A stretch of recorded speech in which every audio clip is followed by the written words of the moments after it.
Bismillahirrahmanirrahim. Assalamualaikum warahmatullahi wabarakatuh. Alhamdulillah wassalatu wassalamu ala rasulillah wala hawla wala quwata illa billah amma ba'du. Alhamdulillah kita panjatkan puja dan puji syukur kita kehadirat Allah Subhanahu wa taala yang sampai dengan saat ini begitu banyak memberikan kita kenikmatan, nikmat iman, nikmat Islam pada diri kita, nikmat sehat dan waktu luang yang sering kita lupakan, dan kita bersyukur kepada Allah Subhanahu wa taala kita dipertemukan di salah satu tempat yang terbaik di muka bumi ini, yakni masjid, di Masjid Al-Hasanah Yogyakarta, untuk mengikuti pengajian Muslimah Jogja yang pada kesempatan kali ini edisi spesial ya, kita kehadiran Al-Ustadz Firanda, Dr. Firanda Andirja LCMA, dan kita dengarkan nasihat-nasihat dari beliau sampai dengan 9:30. Kemudian nanti kita buka sesi yang kedua, sesi tanya jawab. Mohon pertanyaan-pertanyaannya dituliskan dengan singkat, padat ya, dan kita harapkan sesuai dengan tema kita pada kesempatan kali ini, yakni masuk surga bersama keluarga ya. Alhamdulillah beliau sudah hadir di tengah-tengah kita. Langsung saja kita dengarkan nasihat-nasihat dari beliau kepada Al-Ustadz Firanda. Waktu dan tempat kami persilahkan. Tafadhol mazkur. Bismillahirrahmanirrahim. Assalamualaikum warahmatullahi wabarakatuh. Innal hamdalillah nahmaduhu wa nasta'inuhu wa nastaghfiruhu wa natubu ilaihi wa na'udzu billahi min syururi anfusina wa sayyiati a'malina may yahdihillahu fala mudhillalah wa may yudlil fala hadiyalah. Wa asyhadu an la ilaha illallah wahdahu la syarikalah wa asyhadu anna Muhammadan abduhu wa rasuluhu la nabiyya ba'dah. Ya ayyuhalladzina amanu taqullaha haqqa tuqatih wa la tamutunna illa wa antum muslimun. Fa inna asdaqal hadithi kitabullah wa khairal huda huda Muhammadin sallallahu alaihi wasallam wa syarrul umuri muhdatsatuha wa kullu muhdatsatin bid'ah wa kullu bid'atin dhalalah wa kullu dhalalatin finnar. Hadirin dan hadirat yang dirahmati oleh Allah Subhanahu wa taala, alhamdulillah puji dan syukur senantiasa tidak bosan-bosan untuk kita panjatkan kepada Rabb kita yang terus memberikan kepada kita karunia tiada henti-hentinya.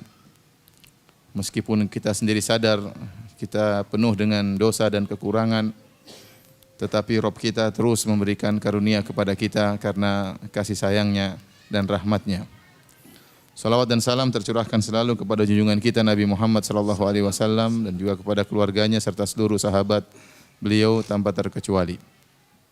Hadirin dan hadirat yang dirahmati oleh Allah Subhanahu wa taala, pada kesempatan yang berbahagia ini di masjid yang mulia ini kita akan mengangkat suatu topik tentang masuk surga bersama keluarga.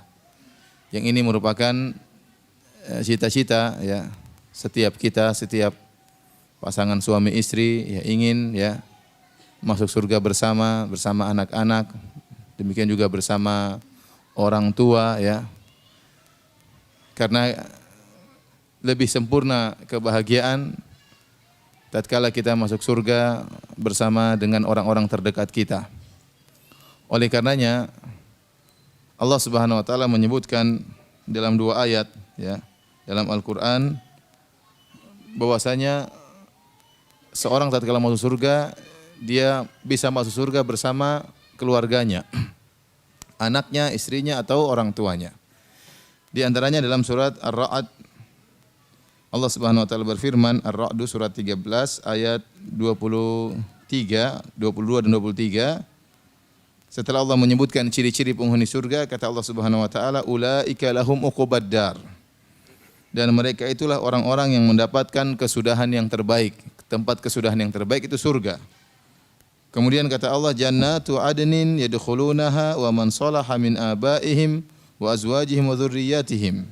Surga Aden, yaitu surga yang kekal yang mereka masuk di dalamnya. Wa man salaha min abaihim wa azwajihim. Demikian juga masuk bersama mereka orang tua mereka yang soleh, baik ayah maupun ibu mereka. Wa azwajihim, demikian juga istri-istri mereka yang solehah tentunya. Wa dzurriyyatihim, demikian juga anak-anak mereka yang soleh. Wal malaikatu yadkhuluna alaihim min kulli bab, kemudian malaikat datang menemui mereka masuk dari setiap pintu dengan mengucapkan salamun alaikum bima sabartum. Keselamatan atas kalian karena kesabaran kalian. Fa ni'ma uqubad dar, maka alangkah baiknya tempat kesudahan itu.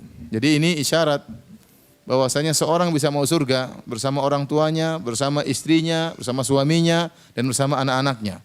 Namun itu semua butuh dengan kesabaran. Makanya malaikat memberi salam kepada mereka dengan berkata, Salamun alaikum bima sabartum. Keselamatan atas kalian karena kesabaran kalian. Ini isyarat bahwasanya untuk masuk surga bersama tidak semudah yang kita bayangkan. Perlu perjuangan. Perlu perjuangan. Karena harus butuh kesabaran agar bisa masuk surga bersama anak, istri, orang tua, dan orang-orang terdekat. Dalam ayat yang lain juga Allah sebutkan dalam surat Ghafir atau dalam surat Al-Mu'min, Allah menyebutkan tentang doa para malaikat. Ternyata para malaikat juga tahu bahwasanya di antara puncak kebahagiaan di surga adalah bisa berkumpul bersama keluarga. Tidak masuk surga sendiri ya. Masuk surga sendiri pasti bahagia ya. Jangan khawatir. Kalau istri nggak mau surga ada bidadari, jangan khawatir. Istri mau surga nggak ada suaminya, Allah akan kasih nikah di sana ya. Tetapi ada kesempurnaan yang lebih sempurna lagi, yaitu tatkala mau surga bersama keluarga. Tatkala mau surga bersama keluarga, dan hal ini diketahui oleh para malaikat. Oleh karenanya para malaikat berdoa agar kaum mukminin bisa masuk surga bersama keluarga mereka. Allah Subhanahu wa taala berfirman tentang doa para malaikat, yaitu para malaikat yang memikul arsy Allah Subhanahu wa taala. Allah berfirman, Alladzina yahmiluna al-arsya wa man haulahu, dalam surat Ghafir ayat 7 dan 8. Dan para malaikat yang memikul arsy Allah, wa man haulahu, dan juga yang di sekitar arsy. Para malaikat yang ada di arsy, yang juga di sekitar arsy, yusabbihuna bihamdi rabbihim. Mereka bertasbih dengan memuji Rabb mereka. Wa yu'minuna bihi, dan mereka beriman kepada Allah. Wa yastaghfiruna lilladzina amanu, dan mereka mohon ampunan bagi orang-orang yang beriman. Rabbana wasi'ta kulla syai'in rahmatan wa ilma. Ya Rabb kami, sungguhnya rahmat-Mu meliputi segala sesuatu. Demikian juga ilmu meliputi segala sesuatu. Faghfir lilladzina tabu. Ya Allah, ya berilah ampunan kepada orang-orang yang bertaubat. Wattaba'u sabilaka, yang mengikuti jalan-Mu. Waqihim adzabal jahim, dan lindungilah mereka dari neraka jahanam. Kemudian mereka melanjutkan doa mereka. Rabbana wa adkhilhum, ya Allah masukkanlah mereka ini orang-orang yang beriman. Jannati adnin allati wa'adtahum, masukkan mereka ke dalam surga Aden yang telah Kau janjikan bagi mereka. Wa man salaha min abaihim wa azwajihim wa dzurriyyatihim, masukkan pula orang tua mereka yang saleh, istri-istri mereka yang soleha, suami-suami mereka yang soleh, dan anak keturunan mereka yang soleh. Innaka antal azizul hakim, sungguhnya Engkau maha perkasa dan maha bijaksana. Jadi malaikat juga mendoakan hal ini, mendoakan agar orang-orang yang beriman dan bertobat kepada Allah dimasukkan surga bersama orang tuanya, bersama istrinya, pasangannya, dan juga bersama anak-anaknya. Ini menunjukkan bahwasanya kebahagiaan di surga, semua orang kalau sudah masuk surga tidak ada yang sedih, semuanya bahagia. Tapi kebahagiaan bertingkat-tingkat. Ya, oleh karenanya di surga juga bertingkat-tingkat. Di surga juga bertingkat-tingkat. Di antara tingkatan kebahagiaan yang tinggi adalah tatkala seorang berkumpul dengan orang terdekatnya yang dia cintai, ya, di surga kelak. Dia cintai di dunia, dia ketemu di surga kelak ya. Hadirin dan hadirat yang dirahmati oleh Allah Subhanahu wa taala. Oleh karenanya Allah menyebutkan tentang bahagianya orang-orang yang mau surga ya. Seperti dalam surat Al-Mutaffifin kata Allah Subhanahu wa taala, Innal abrara lafi na'im, sungguhnya orang-orang yang baik dalam kenikmatan, tenggelam dalam kenikmatan di surga. Alal araiki yanzurun, mereka berada di atas dipan-dipan sambil memandang. Ta'rifu fi wujuhihim nadratan na'im, kau akan melihat ya wajah mereka berseri-seri.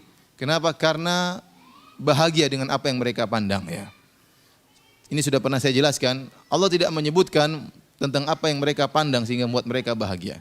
Tetapi semua yang mereka pandang di surga membuat mereka bahagia.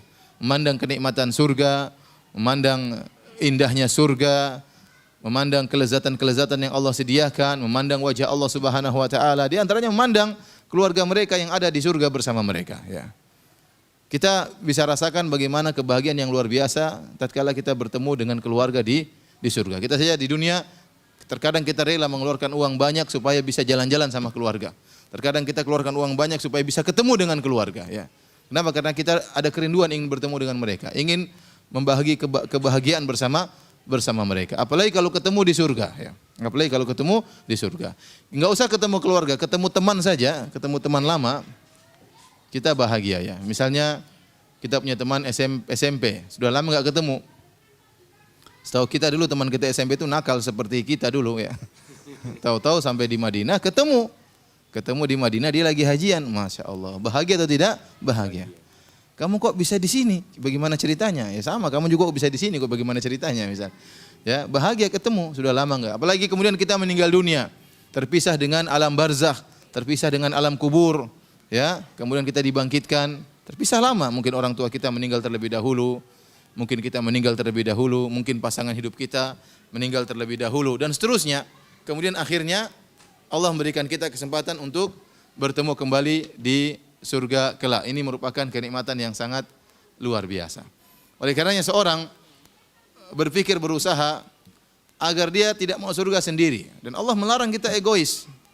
Allah menyuruh kita untuk mengajak pasangan hidup kita masuk surga. Allah menyuruh kita untuk mengajak anak-anak kita masuk surga. Makanya Allah berfirman, ya ayyuhalladzina amanu qu anfusakum wa ahlikum nara. Wahai orang yang beriman, jagalah diri kalian dan keluarga kalian dari panasnya neraka jahanam. Jadi bukan kita aja yang disuruh mau surga, dan Allah melarang kita egois. Jangan seorang berpikir istri saya bukan urusan saya, ya. Mau masuk neraka, mau jukir balik dalam neraka bukan urusan saya, ya. Yang penting saya mau surga, masih banyak bidadari di surga yang menantikan, ya. Atau sebaliknya, jangan seorang wanita berkata demikian, suami saya mau jahat mau apa terserah dia, mau enggak sholat bukan urusan saya, ya. Nanti kalau saya mau surga saya akan dinikahkan dengan lelaki-lelaki yang lain yang lebih tampan dari suami saya yang modelnya kayak gini sekarang, ya jangan. Jangan demikian, ya. Atau anak kita tidak kita pedulikan, enggak. Allah melarang kita egois. Makanya Allah berfirman juga, wa'mur ahlaka bis salati wastabir 'alaiha. La nas'aluka rizqan nahnu narzuquk wal aqibatu litaqwa. Kata Allah, perintahkanlah ya keluargamu untuk salat, disuruh. Allah tidak boleh egois. Ente jadi kepala keluarga enggak boleh egois. Jangan pikirkan yang penting saya ngaji, istri saya bukan urusan saya, enggak. Jangan saya ngaji anak saya urusan dia, enggak. Ente punya tanggung jawab. Allah larang kita untuk egois. Allah suruh kita masuk surga bersama. Ya, perintahkan anak istrimu untuk salat. Sabar, wastabir 'alaiha, sabar. Sabar untuk salat, sabar untuk perintahkan mereka salat. Sabar untuk memerintahkan mereka untuk ya misalnya menggunakan busana muslimah. Sabar untuk mengajak mereka ikut pengajian. Sabar. Dan ini butuh kesabaran. Tadi saya katakan dalam ayat yang pertama, malaikat berkata, "Salamun alaikum bima sabartum." Keselamatan atas kalian masuk surga bersama orang tua, istri dan anak-anak bima sabartum, karena kesabaran kalian. Ini butuh kesabaran. Ya. Nahnu narzuquk, kami akan berikan rezeki kepada kalian, ya. Wal aqibatu littaqwa, dan kesudahan yang terbaik adalah bagi orang-orang yang bertakwa. Hadirin dan hadirat yang dirahmati Allah Subhanahu wa taala, ini semua saya ingin sampaikan bahwasanya di antara kenikmatan surga yang kita cari, yang kita kejar adalah kebersamaan, Saya baca asar yang menakjubkan dari Ummu Darda, bagaimana setianya dia kepada Abu Darda. Ummu Darda ya disebutkan dalam Sahih Al-Bukhari kurang diperhatikan oleh Abu Darda. Dalam Sahih Bukhari tatkala Salman Al-Farisi mengunjungi Abu Darda. Salman Al-Farisi radhiyallahu anhu dipersaudarakan dengan Abu Darda. Jadi mereka saling kunjungan, saling memperhatikan. Jadi ada persahabatan yang lebih khusus. Bukan sahabat yang para sahabat sebelumnya bersahabat, tapi Rasulullah SAW mengkhususkan kamu dengan ini agar saling lebih memperhatikan. Ya, agar saling lebih memperhatikan. Seperti Abdurrahman bin Auf dengan Sa'ad bin Rabi'. Di antaranya Salman dengan Abu Darda. Maka Salman menyenguk Abu Darda atau mengunjungi rumah Abu Darda. Ternyata dia datang ke rumah Abu Darda tidak sedang di rumah. Dia mendapati Ummu Darda, istrinya Abu Darda, mutabadzilah, dalam kondisi berpakaian yang kurang rapi, ya. Yang kurang rapi, yang tidak kurang layak dipakai oleh seorang wanita kalau suaminya datang, ya. Harusnya seorang wanita pakaiannya rapi kalau ketemu dengan suami, ya. Ternyata Ummu Darda kelihatan kurang memperhatikan penampilannya, ya. Maka Salman merasakan ada sesuatu yang lain. Maka Salman bertanya, "Mana Abu Darda?" wahai Ummu Darda, kata Ummu Darda, akhuka laisa lahu hajatun ila dunya. Kata Ummu Darda, saudaramu Abu Darda tidak butuh dengan dunia. Ada isyarat, berarti Abu Darda ini sibuk dengan ibadah sampai istrinya kurang dia perhatikan. Ya kalau istrinya kurang dia perhatikan, ngapain Ummu Darda kemudian mempersiapkan dirinya menyambut suaminya wong dia saja tidak diperhatikan. Isyarat, Salman mengerti. Maka Salman radhiyallahu anhu ingin memecahkan problem ini. Maka dia pun menunggu kedatangan Abu Darda. Abu Darda pun datang ke rumah, kemudian tatkala tahu ada Salman sedang bertamu, maka Abu Darda pun mempersiapkan makanan untuk menjamu Salman. Kemudian setelah diberikan makanan tersebut kepada Salman, kemudian Salman berkata, silakan makan kau juga. Kata Abu Darda, ini shaim, saya puasa. Saking rajinnya ibadah itu loh. Saking rajinnya ibadah, istrinya dilupakan ya. Dan antum jangan seperti itu ya. Saking rajinnya ngaji, istri terlantarkan ya.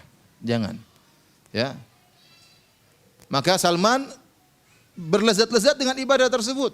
Dia sibuk berpuasa ya, sehingga kurang perhatian terhadap istrinya. Kemudian Salman disuruh makan, kata dia, saya tidak makan. Saya tidak akan makan sampai kau makan wahai Abu Darda.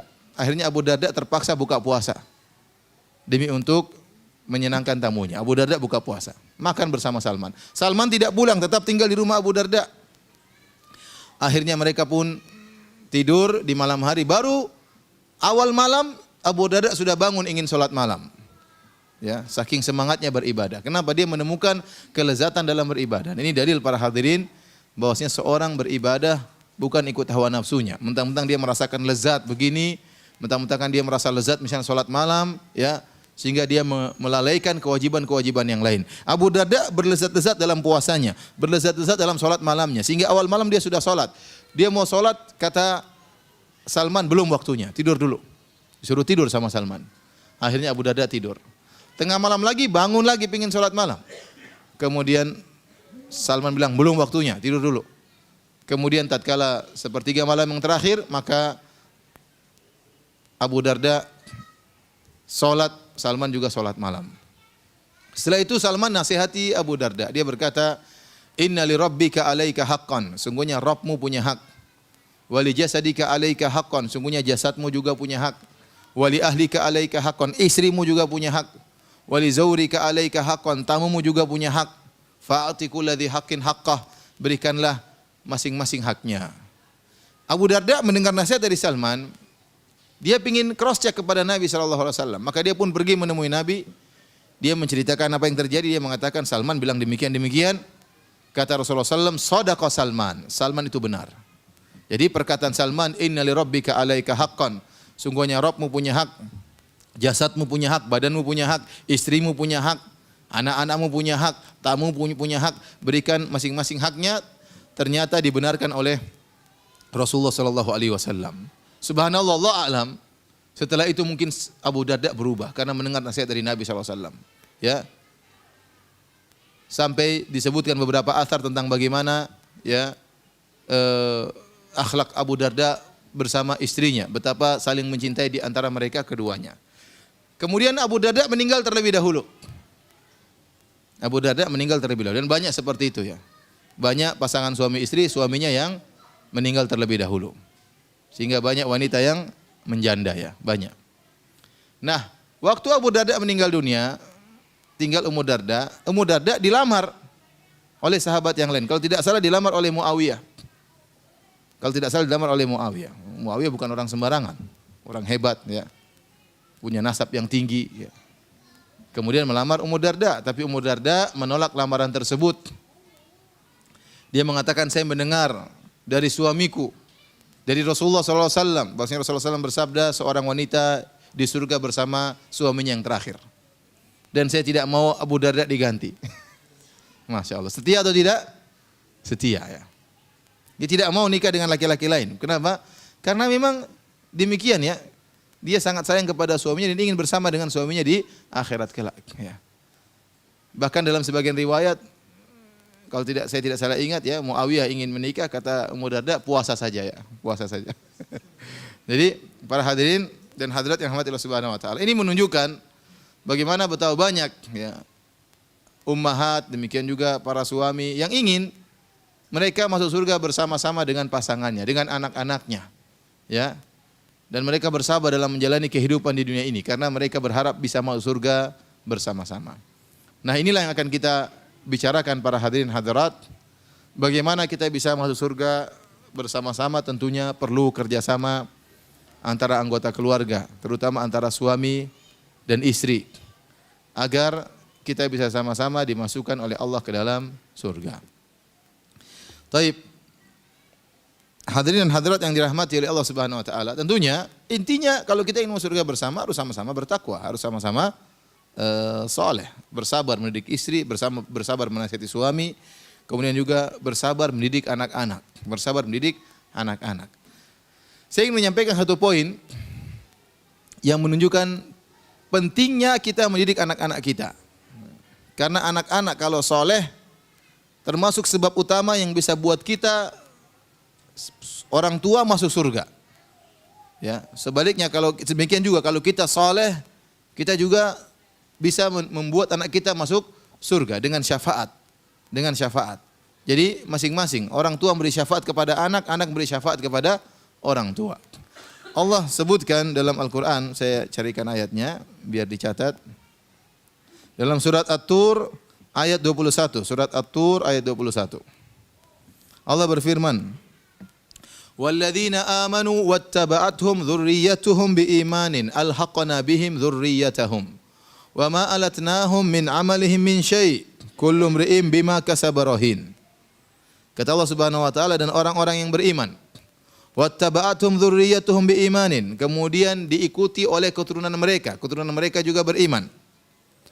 Alhaqna bihim dzurriyyatahum, maka kami akan menyusulkan anak-anak mereka dengan mereka. Wa ma alatnahum min amalihim min syai', sementara kami tidak akan mengurangi ya amal mereka sama sekali. Kullu imri'in bima kasaba rahin, masing-masing terikat dengan apa yang dikerjakannya. Ayat ini ayat yang sangat indah, menjelaskan bagaimana luasnya rahmat Allah, menjelaskan bagaimana Allah sangat memperhatikan hubungan erat antara ayah dan anak, antara ibu dan anak. Dan Allah sangat menginginkan kedua pihak ini, anak dan orang tua bisa bersama-sama di surga. Perhatikan ayat ini, Allah berfirman dari awal, "Walladzina amanu wattaba'tum dzurriyyatuhum." Dan orang-orang yang beriman dan diikuti oleh keturunan mereka. Dzurriyyah dalam bahasa Arab bisa artinya keturunan, bisa artinya orang tua. Bisa artinya keturunan, bisa artinya orang tua. Ya. Sebagaimana dijelaskan oleh para ahli tafsir. Dalam ayat yang lain, "Anna hamalna dzurriyyatahum fil fulkil mashhun." Ya. Allah sebutkan dalam surat Yasin bahwasanya ya Allah mengangkat atau menjadikan dzurriyyatahum, orang tua mereka, di atas kapal yang terisi, maksudnya Nabi Nuh alaihissalam. Ya, jadi Allah menyebutkan di antara nikmat yang Allah berikan kepada manusia, Allah pernah mengangkat nenek moyang mereka, Nabi Nuh, di atas kapal. Allah selamatkan Nabi Nuh. Allah menyebutkan Nabi Nuh dengan dzurriyyatahum. Dzurriyyah berarti artinya bisa orang tua, bisa juga artinya apa? Anak-anak. Jadi ayat ini berlaku bagi orang tua maupun bagi anak-anak. Perhatikan kata Allah, "Walladzina amanu wattaba'tum dzurriyyatuhum." Orang-orang yang beriman kemudian diikuti oleh zuriyah mereka. Apakah kemudian mereka jadi soleh, diikuti oleh orang tua mereka? Dan ada orang seperti ini, anaknya yang pertama ikut ngaji, anak yang pertama dapat hidayah, anaknya yang pertama sholat, kemudian mulailah ayahnya juga sholat, mulailah ibunya juga apa? Sholat. Anak yang pertama masuk Islam, kemudian ayahnya pun masuk Islam, ibunya masuk Islam. Atau ya orang tuanya dapat hidayah, kemudian mulai sholat, rajin ibadah, rajin pengajian, kemudian diikuti oleh anak-anaknya. Orang tuanya masuk Islam, kemudian diikuti oleh anak-anaknya. Jadi yang jelas diikuti. Apakah diikuti oleh orang tuanya? Apakah diikuti oleh anak-anaknya? Apa kata Allah? Alhaqna bihim dzurriyyatahum. Maka kami akan susulkan anak-anaknya atau orang tuanya kepada mereka. Bagaimana ceritanya? Begini ceritanya. Seandainya orang-orang beriman ini masuk surga. Kemudian ternyata dia masuk surga, ya. Alhamdulillah di level misalnya surga level ke-7 misalnya. Ya. Dalam hadis kata Rasulullah SAW, "Inna fil jannati mi'ata darajah a'addaha Allahu lil mujahidin fi sabilillah. Sungguhnya di surga ada 100 tingkat yang Allah siapkan bagi orang-orang berjihad di jalan Allah Subhanahu wa taala. Ya. Baina ad-darajatain kama baina as-sama'i wal ard. Jarak antara setiap tingkatan di surga seperti jarak antara langit dan bumi. Ya, kata Al-Hafidz Ibnu Hajar, meskipun hadis ini berkaitan tentang tingkatan-tingkatan surga bagi satu amalan itu berjihad di jalan Allah Subhanahu wa taala, namun ini juga berlaku pada amalan-amalan soleh yang lain. Ini sekedar contoh dari Nabi sallallahu alaihi wasallam. Ternyata orang berjihad bertingkat-tingkat, tidak sama, surganya tidak satu, 100 derajat. Nah, demikian pula ya, salat tidak sama tingkatan derajat surganya. Orang yang berpuasa juga tidak demikian, tidak sama derajat tingkat surganya ya. Setiap amal soleh punya derajat-derajat karena kita tahu berbeda-beda. Ada orang salat malam ya, ada yang tidak salat malam. Kemudian yang salat malam juga bertingkat-tingkat, ada yang salat berjam-jam, ada yang cuma salat setengah jam, ada yang cuma salat 15 menit, ada yang cuma salat 5 menit, ada yang cuma salat 3 menit, witir 1 rakaat. Bertingkat-tingkat. Nah, mereka punya surga bertingkat-tingkat. Kita bicarakan, taruhlah seorang beriman masuk surga, ternyata dia berada di tingkat 7 atau taruhlah tingkat 10. Tingkat 10. Kemudian anaknya soleh, ternyata anaknya berada di surga tingkat nomor 2 misalnya.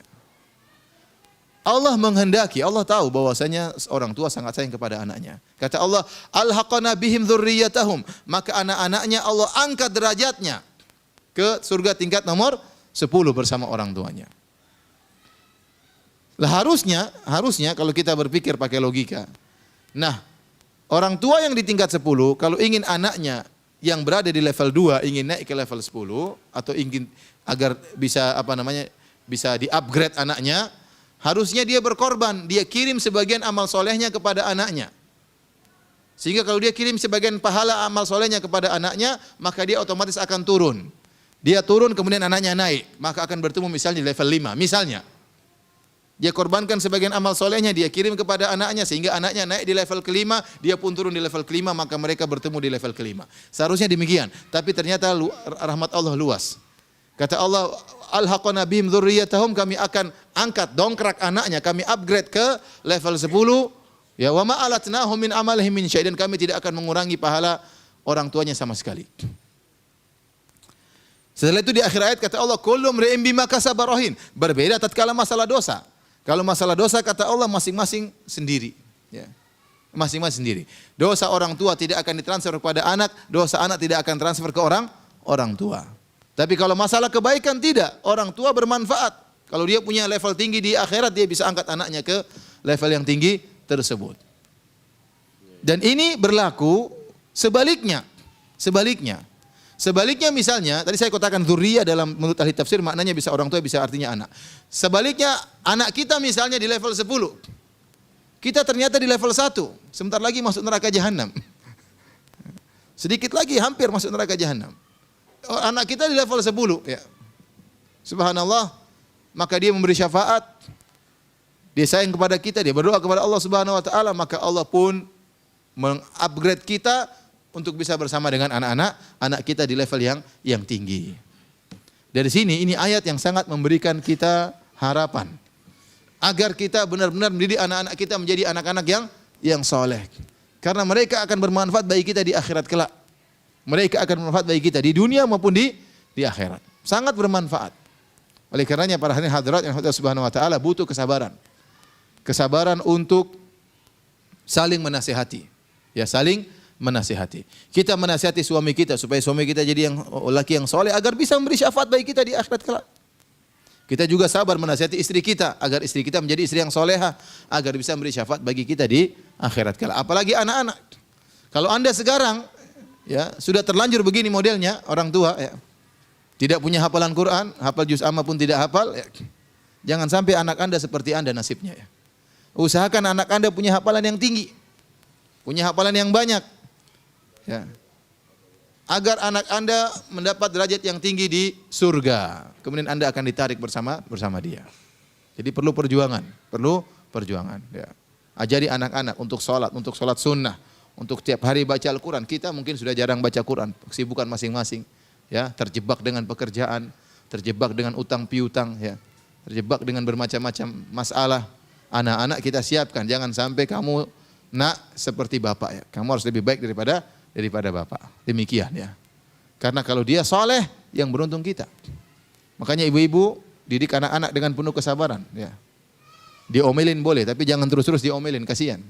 Nanti dia bilang, saya enggak mau angkat ibu di surga nanti, ibu omel-omelin saya terus. Ya. Diomelin boleh, tapi jangan terus-terusan, ya. Dijewer boleh, tapi jangan terus-terusan, ya. Demikian juga para suami, kalau nasihat istri baik-baik, jangan dibentak-bentak terus, ya. Karena itu bermanfaat. Kalau dia soleha, ya, kita juga dapat manfaat. Demikian juga seorang suami, kalau dia soleh, istrinya bermanfaat. Jadi inilah para hadirin, ya, bagaimana, ya, luasnya rahmat Allah Subhanahu wa taala, dan Allah Maha tahu tentang pentingnya berkumpul bersama di surga. Antara seorang dengan orang tuanya, dengan ibunya, dengan ayahnya, dengan anaknya, dengan istrinya, dengan pasangannya. Karena ini merupakan kenikmatan tersendiri, kesempurnaan kenikmatan tatkala seorang, ya, berkumpul di surga bersama keluarganya. Ya, Nabi Ibrahim alaihissalam, ya, tatkala di akhirat kelak menegur ayahnya, ya. Ayahnya, ya, sampai dia masih berusaha. Ayahnya, ya, di neraka jahanam. Dia masih berusaha kepada Allah Subhanahu wa taala, namun tidak bisa. Ya, ayahnya ternyata meninggal dalam kondisi apa? Musyrik. Ternyata meninggal dalam kondisi musyrik, maka tidak bermanfaat lagi kalau dia beriman tatkala di akhirat. Sudah terlambat. Baik, hadirin dan hadirat yang dirahmati oleh Allah Subhanahu wa taala.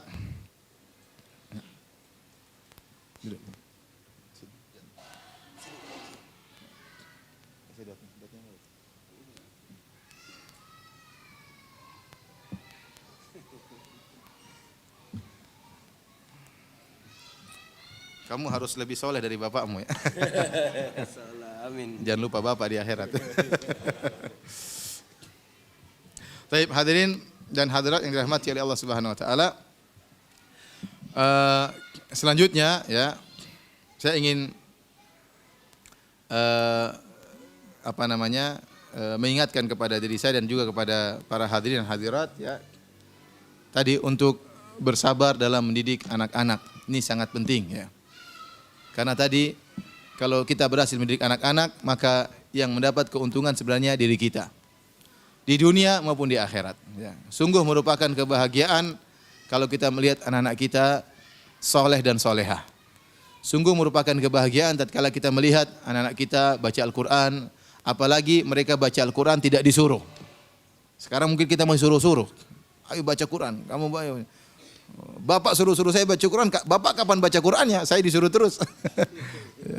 Oleh karenanya kita juga baca Quran. Kita juga baca Quran depan dia sambil menggiring dia untuk bisa ikut baca Quran. Hadirin dan hadirat yang dirahmati Allah Subhanahu wa taala. Tadi telah kita sampaikan tentang pentingnya kita bersabar dalam mendidik anak-anak, demikian juga dalam rangka menasihati suami dan juga menasihati istri. Ini semua butuh kesabaran, butuh perjuangan agar kita bisa masuk surga bersama-sama di sisi Allah Subhanahu wa taala. Dan semoga Allah masukkan kita semua dalam surga Allah Subhanahu wa taala. Amin ya rabbal alamin. Baik, selanjutnya para hadirin hadirat yang Allah Subhanahu wa taala, saya akan membacakan beberapa ayat, ya, yang perlu saya ingin sampaikan kepada hadirin hadirat. Yang ayat-ayat tersebut berkaitan dengan bagaimana bermuamalah antara suami dan istri, antara pasangan suami istri, agar mereka bisa lebih saling mencintai, bisa lebih saling menghargai, ya, sehingga mereka bisa menempuh kehidupan ini dengan penuh kebahagiaan sehingga sampai ke surga, ya. Butuh saling diingatkan agar bisa lebih saling mencintai, ya.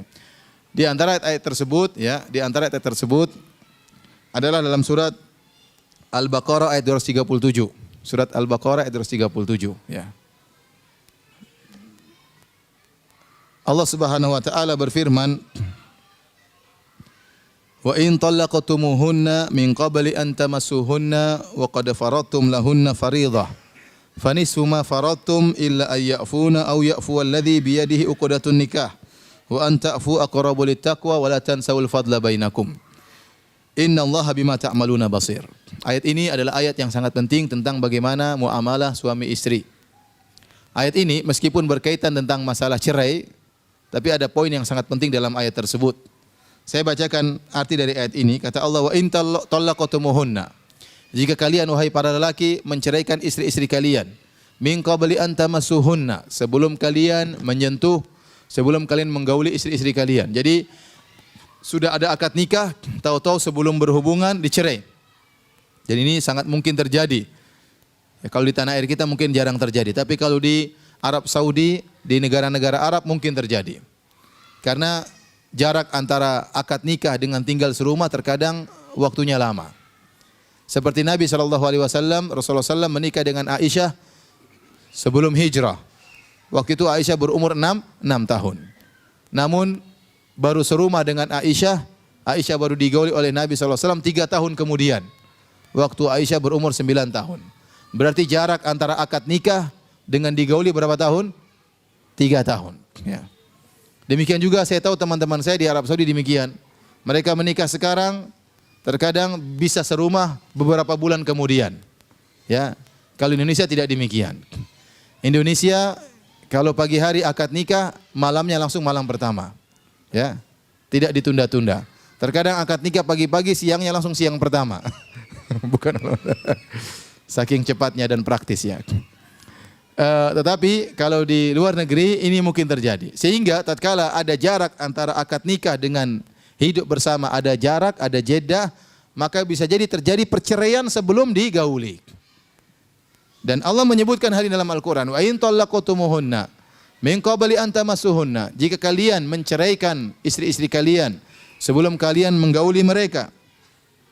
Wa qad faradtum lahunna fariidha, dan kalian telah menyebutkan, telah menentukan maharnya, dan maharnya juga belum dibayar.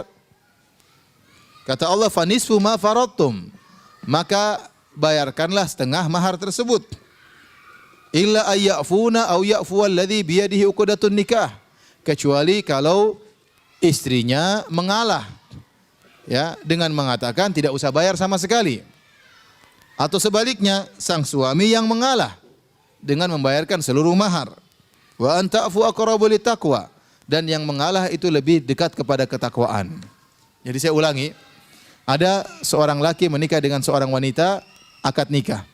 Kemudian sebelum digauli ternyata sang suami berubah pikiran, menceraikan apa? Istrinya. Entah ada masalah apa, dia ceraikan istrinya. Nah, aturannya bagaimana dalam Islam? Aturannya, maka sang suami tidak harus bayar mahar penuh. Misalnya dia maharnya 20 juta misalnya, maharnya 20 juta.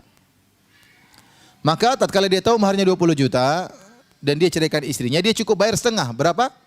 10 juta. Karena dia belum apa-apain wanita tersebut. Meskipun belum dia apa-apain, tapi dia sudah booking kan sebenarnya.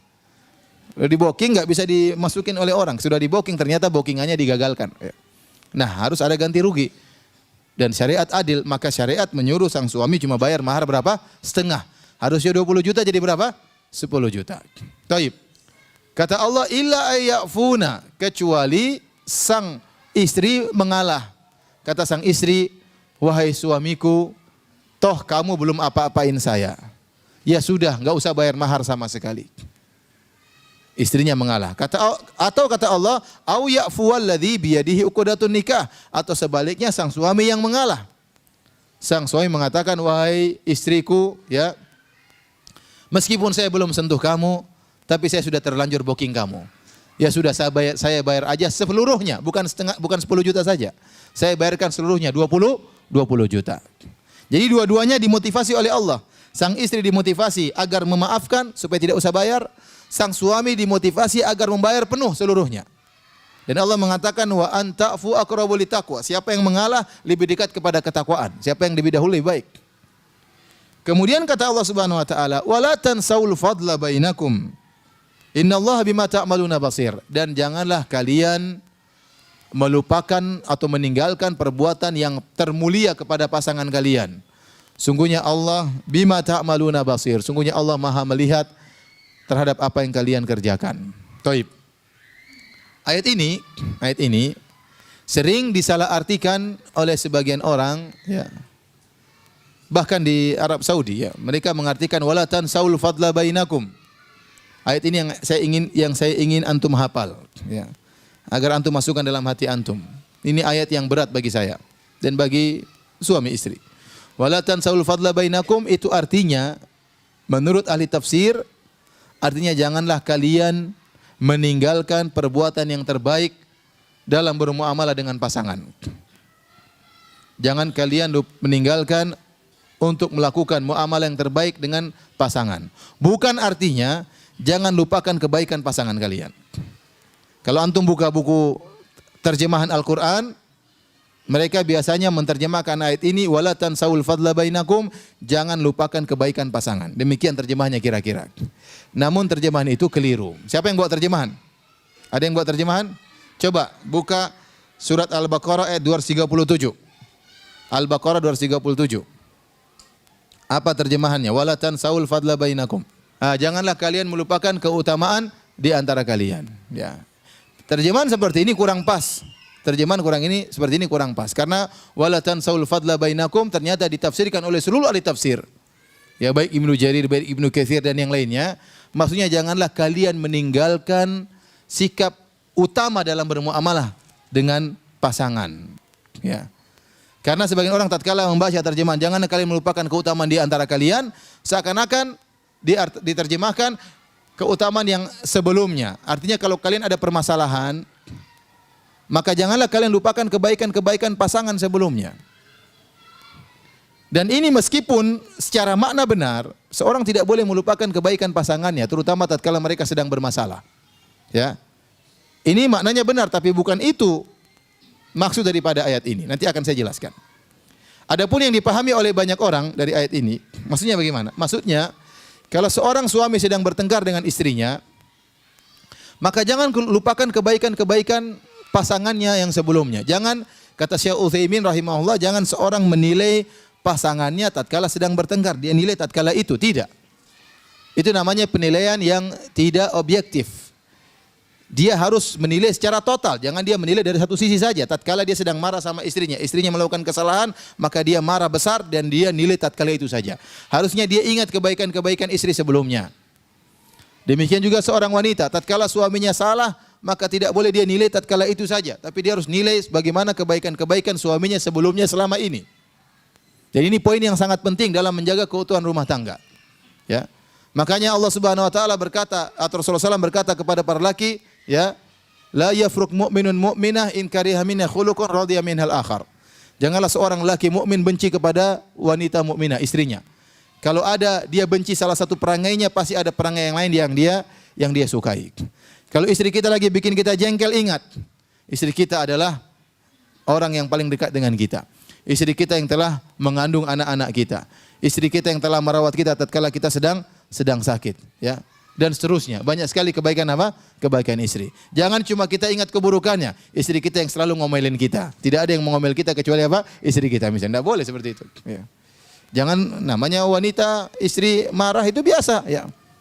Itu biasa, ya. Tapi jangan jadi kebiasaan, ya.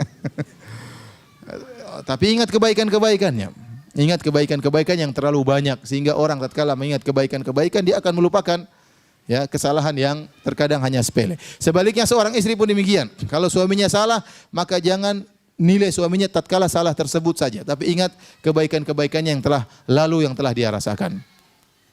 Dan saya tidak lupa selalu mengingatkan kepada para wanita, harus ingat kebaikan-kebaikan suami. Karena di antara sebab yang menjadikan wanita masuk neraka jahanam adalah melupakan kebaikan-kebaikan suami.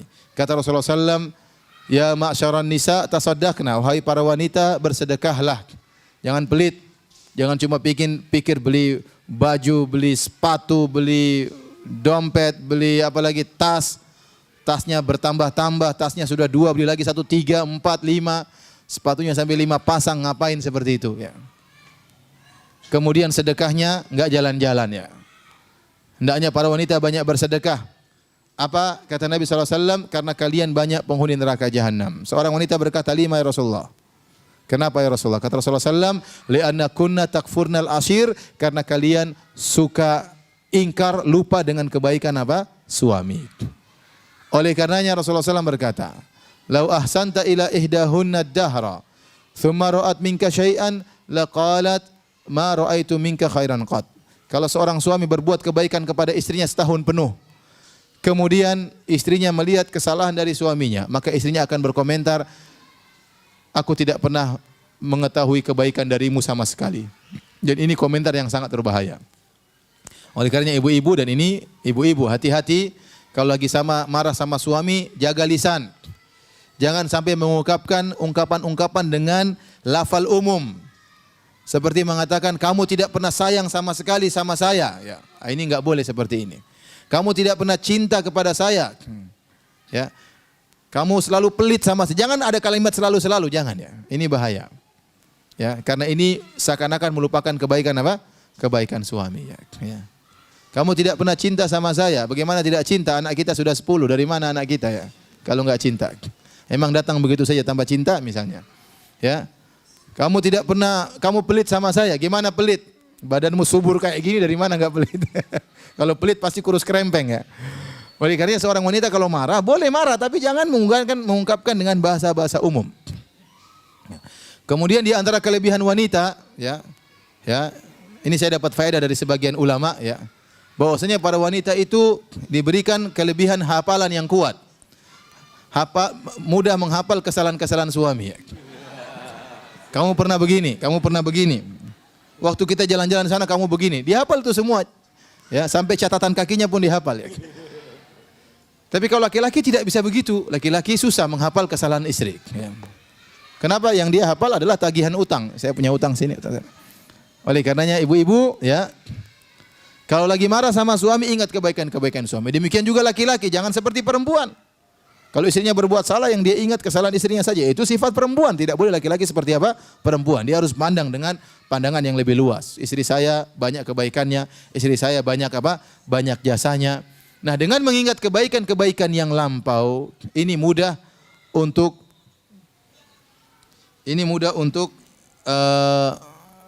menghadapi problematika rumah tangga. Meskipun makna ini benar, tetapi bukan ini tafsiran ayat yang sedang kita baca. Maksud dari firman Allah, "Wala tansaul fadla bainakum." Janganlah kalian melupakan untuk bersikap yang terbaik bagi pasangan. Oleh karenanya, antum perhatikan ayat ini. Ayat ini berkaitan tentang lelaki dan wanita yang menikah namun belum sempat hidup bersama. Iya atau tidak? Belum sempat hidup apa? Bersama. Karena belum sempat hidup bersama sudah dia ceraikan. Tetapi Allah sudah menganjurkan agar masing-masing melakukan yang terbaik bagi pasangannya. Contoh, waktu bercerai harusnya suami hanya membayar setengah mahar. 20 juta, dia harusnya bayar cuma 10 juta. Tapi Allah menganjurkan untuk berbuat yang terbaik. Maka sang istri berusaha melakukan yang terbaik. Waktu mau dibayar 10 juta, bilang saja enggak usah bayar. Toh saya belum kamu apa-apain, saya akan mencari suami yang lain. Ya, enggak usah bayar sama sekali. Ini motivasi Allah pada sang wanita untuk memaafkan sang lelaki sehingga tidak usah bayar mahar sama sekali. Sebaliknya Allah memotivasi sang lelaki agar memberikan mahar seluruhnya. Waktu dia bayar 10 juta, kata istrinya enggak usah, saya pun belum apa-apain sama kamu. Enggak, kamu sudah saya booking dan saya sudah merugikan kamu. Ya, sudah 2 tahun kamu menolak orang yang ngelamar, tidak ada yang berani ngelamar kamu, ya, maka saya bayar aja 20 juta.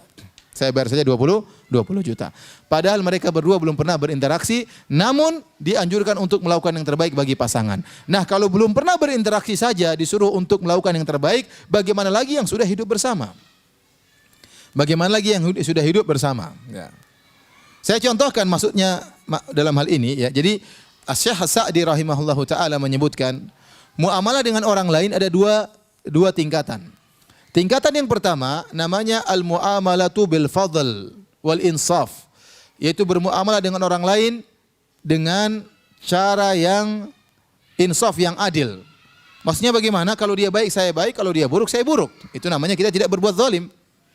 Kita bermuamalah dengan dia sesuai dengan muamalah dia dengan kita. Dan ini hukum yang wajib. Paham? Orang baik kita baikin. Kalau orang buruk kita boleh balas dengan keburukan, boleh atau tidak? Boleh, tapi harus timpal. Kata Allah, "Wa in aqabtum fa'aqibu bimithli ma uqibtum bih." Kalau kalian membalas maka balaslah dengan apa? Setimpal. Tidak boleh berlebihan. Ini adalah cara muamalah yang pertama. Ya. Dia senyum, kita senyum. Kita senyum, dia senyum. Dia berbuat jahat, kita berbuat jahat sebagaimana dia. Ini namanya bermuamalah dengan yang setimpal. Ini hukumnya wajib. Nah, ada yang tingkatan lebih tinggi, yang hukumnya mustahab sangat dianjurkan, adalah al-mu'amalatu bil fadl. Bermuamalah dengan yang terbaik, dan ini yang dimaksud dalam Al-Quran, wala tansaul fadla bainakum. Janganlah kalian lupa, janganlah kalian tinggalkan bermuamalah yang terbaik dengan pasangan. Maksudnya bagaimana? Kita berbuat baik kepada orang lain meskipun dia tidak punya kebaikan kepada kita sebelumnya. Saya sudah contohkan tadi malam tentang kisah Nabi Ibrahim alaihissalam. Nabi Ibrahim alaihissalam kata Allah, wa hal ataka haditsu dhaifi Ibrahim al-mukramin. Tidakkah datang kepada kalian ya berita tentang tamu-tamunya Nabi Ibrahim. Idz dakhalu alaihi faqalu salama. Tatkala tamu-tamu Ibrahim datang kepada Ibrahim kemudian mengucapkan salam. Qala salamun qaumun munkarun. Nabi Ibrahim berkata, keselamatan bagi orang-orang yang saya tidak kenal. Ternyata ada tamu-tamu yang datang bertamu di rumah Nabi Ibrahim dan Nabi Ibrahim tidak kenal sebelumnya. Ternyata tamu-tamu tersebut adalah para malaikat yang menjelma menjadi manusia. Nah, bagaimana sikap Nabi Ibrahim dalam menjamu tamu tersebut padahal tidak pernah kenal sebelumnya, tidak pernah berbuat baik kepada Ibrahim alaihissalam sebelumnya. Kata Allah, faraga ila ahlihi faja'a bi'ijlin samin.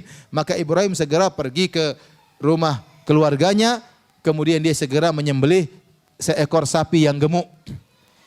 Dalam ayat yang lain, bi'ijlin hanith, kemudian dia panggang. Setelah dia panggang, kemudian dia hidangkan kepada tamu-tamunya tersebut. Bayangkan Nabi Ibrahim alaihissalam bermuamalah dengan muamalah yang terbaik, padahal orang-orang tersebut tidak pernah berbuat baik kepada Nabi Ibrahim. Dia menjamu tamu, tidak tanggung-tanggung dia jamu tamu. Dia tidak ceplok telur atau goreng tempe, tidak. Tapi dia bahkan apa? Nyembelih sapi, kemudian dia hidangkan kepada tamu-tamu tersebut, padahal kaum mungkarun, tidak pernah kenal sebelumnya. Ini yang disebut dengan al-mu'amalatu bil fadl. Contoh, Anda misalnya, Anda berjalan, kemudian Anda ingin beli barang, ada ikhwan-ikhwan jualan, misalnya jualan es, jualan buku, jualan. Kalau bisa Anda beli, ya Anda berusaha melakukan yang terbaik. Ya sudah, kalau beli, ini berapa harganya? Esnya berapa? 10.000. Kalau bisa Anda tidak usah tawar, udah bayar aja. Ya. Bayar aja, ini lebih baik. Kalau Anda pun tawar dengan tawar yang wajar. Berapa? 9.000, 10.000, 9.000 ya. Ini namanya tawar yang wajar ya. Makanya Rasulullah SAW memuji orang-orang yang mudah dalam membeli, dalam menjual, dalam bayar utang. Kata Nabi SAW, rahimallahu mra'an samhan idza ba'a, samhan idza ishtara, samhan idza iqtada. Allah merahmati orang yang mudah untuk membeli, mudah untuk menjual, mudah untuk bayar, menagih utang, mudah untuk nagih utang. Ini dipuji oleh Nabi SAW, didoakan rahmat. Mudah untuk membeli. Ya, kalau beli mudah tadi. Harganya berapa? 10.000. Ya tawar masuk akal 9.000. Karena ada orang yang sulit tatkala membeli. Ya. Ini harganya berapa? 10.000. 3.000 ya? Wah. Penjualnya heran. Ini perempuan bercadar nawarnya sangar ya. 10.000 tawar 3.000.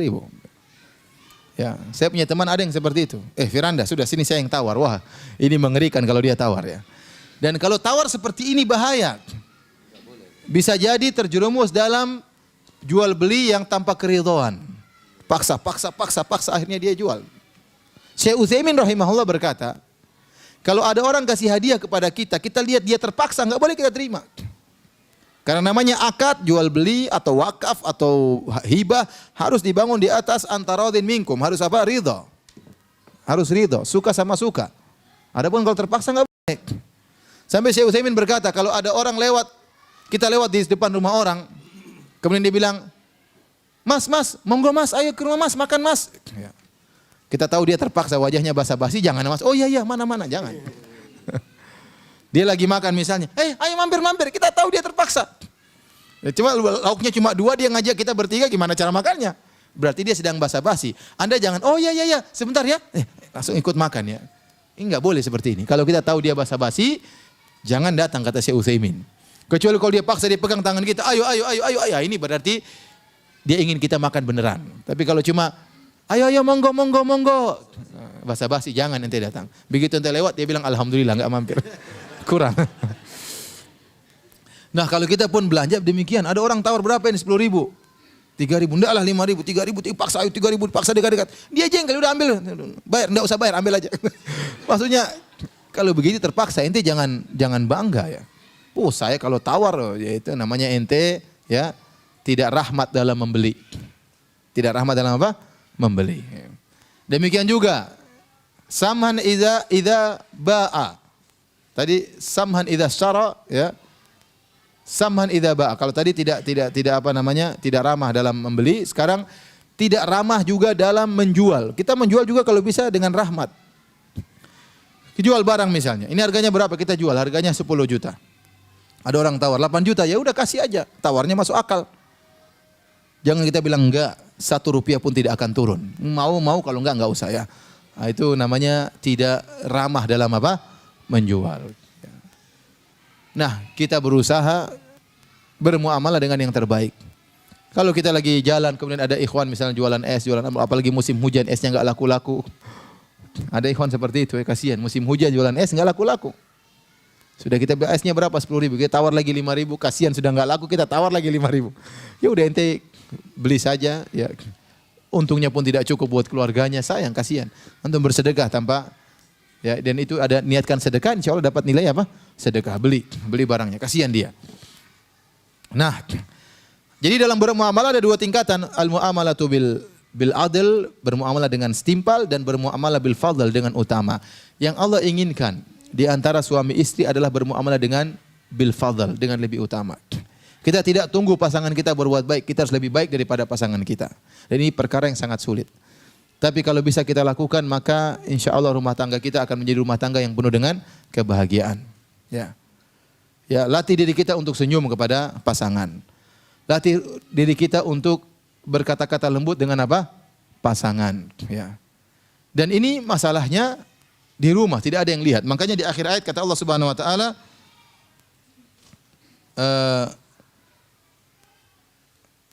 Inna Allaha bima ta'maluna khabir. Ya. Kata Allah Subhanahu Wa Taala, Inna Allaha bima ta'maluna khabir. Wala tansawul fadla bainakum, Inna Allah bima ta'maluna khabir. Janganlah kalian melupakan untuk berbuat yang terbaik bagi pasangan.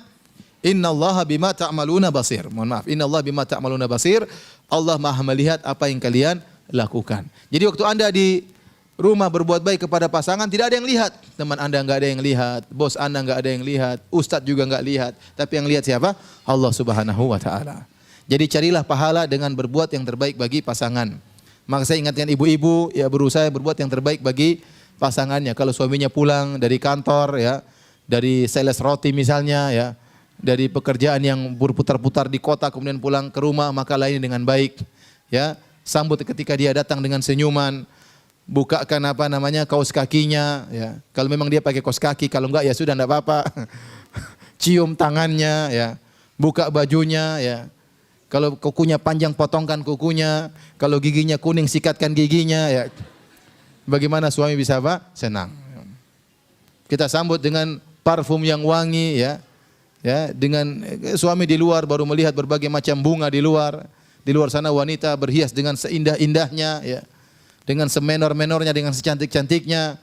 Dia cium bau yang harum di luar, sampai di rumah hendaknya dia cium bau yang lebih harum, yang lebih bersih. Jangan sambut suami dengan bau balsem, ya, dengan bau bawang, dengan bau ompol, enggak. Ya. Ingat, kapan suami datang kita tahu jadwalnya. Suami datang jam sekian. Kemudian masakan harus segera siap. Kita lakukan karena Allah Subhanahu wa taala. Ingat ayat ini, wala tansawul fadla bainakum. Jangan lupa, jangan tinggalkan sikap yang terbaik bagi suami. Suami pun demikian. Ramah kepada istri, ucapkan kata-kata yang indah. Kalau istri tidur, cium keningnya. Kalau tidak pergi ke kantor, cium keningnya, ya. Cium yang lain juga boleh, bukan cuma keningnya, ya. Maksudnya contoh saja ini, contoh. Dia pokoknya sayang sama istri. Kalau istri kedinginan, segera ambil selimut, tutup badannya. Perkara yang sederhana. Saya kemarin baru tanya sama orang, Ustadz, istri saya minta cerai di pengajian. Kenapa? Saya dituduh tidak romantis. Sampai istrinya minta apa? Minta cerai.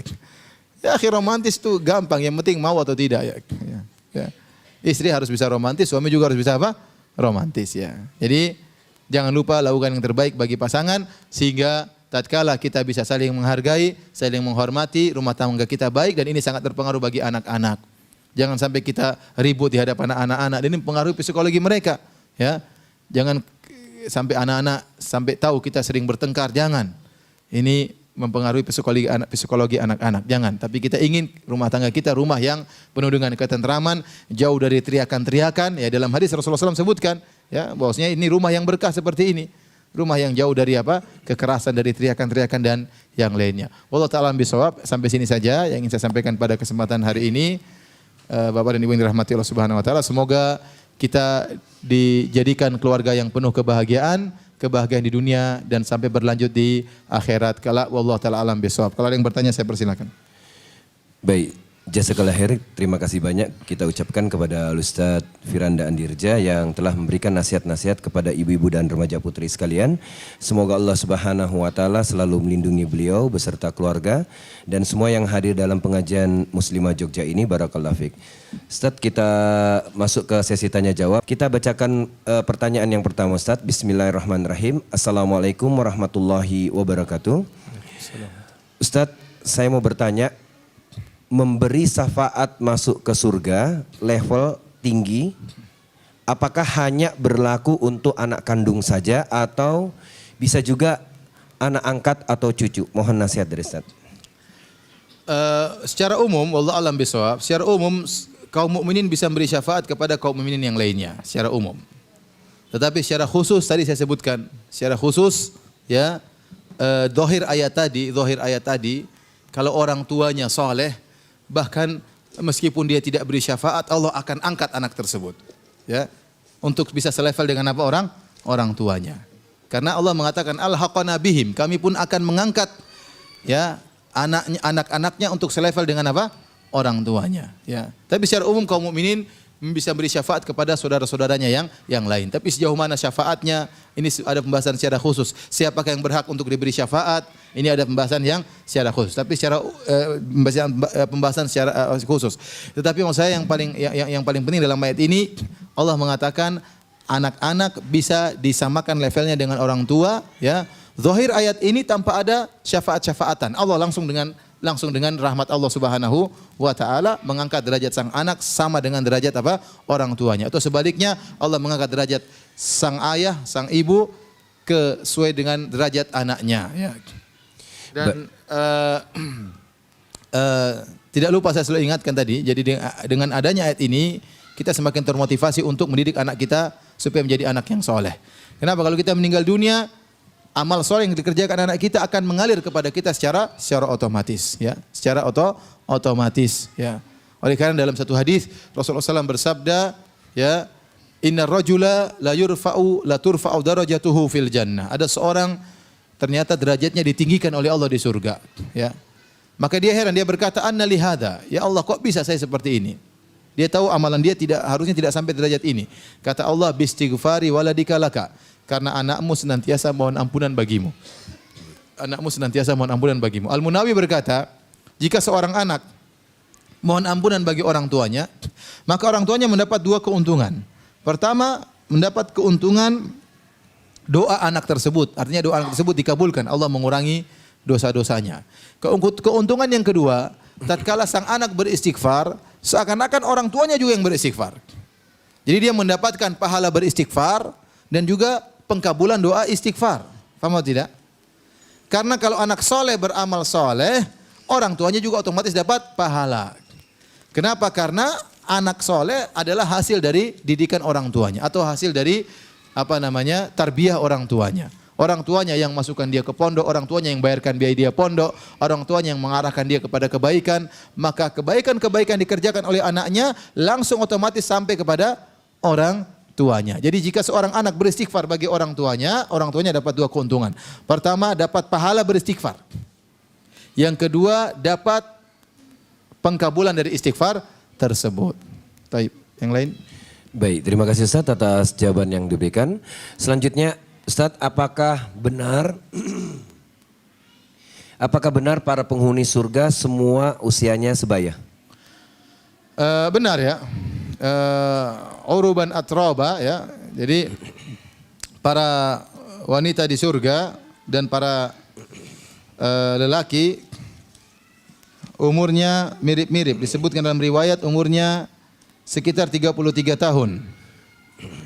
Allah berfirman dalam Al-Qur'an dalam surat Al-Waqiah ayat ke-37, uruban atraba. Yaitu penuh cinta lagi sebaya umurnya. Umurnya apa? Sebaya.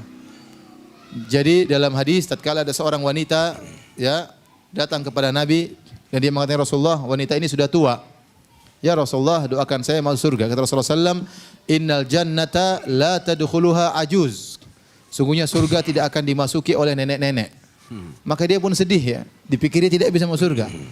Ya, Rasulullah SAW jelaskan bahwasanya kalau kamu nenek-nenek masuk surga akan menjadi apa? Menjadi muda. Ya. Ada orang yang meninggal umur 100 tahun, tentu dalam kondisi peot. Apakah dia dibangkitkan dalam peot juga? Jawabannya tidak. Kalau dia masuk surga dia akan dimudahkan. Dia akan jadi apa? Jadi muda kembali. Ya. Dan umurnya 33 tahun. Inilah puncak-puncak kuatnya seseorang, puncak-puncak mudanya seseorang tatkala usia demikian. Ya. Wallahu a'lam bishawab. Baik, terima kasih Ustaz atas jawaban yang diberikan. Selanjutnya, Assalamualaikum Ustaz. Assalamualaikum. Satu istri di surga bersama suami terakhirnya di dunia. Bagaimana dengan suami yang istrinya lebih dari satu? Suami istrinya lebih dari satu. Kalau istrinya lebih dari satu, kalau istrinya soleha semua akan sama suaminya. Akan sama apa? Suaminya ya. Jadi ibu-ibu nggak usah khawatir ya, nggak usah khawatir.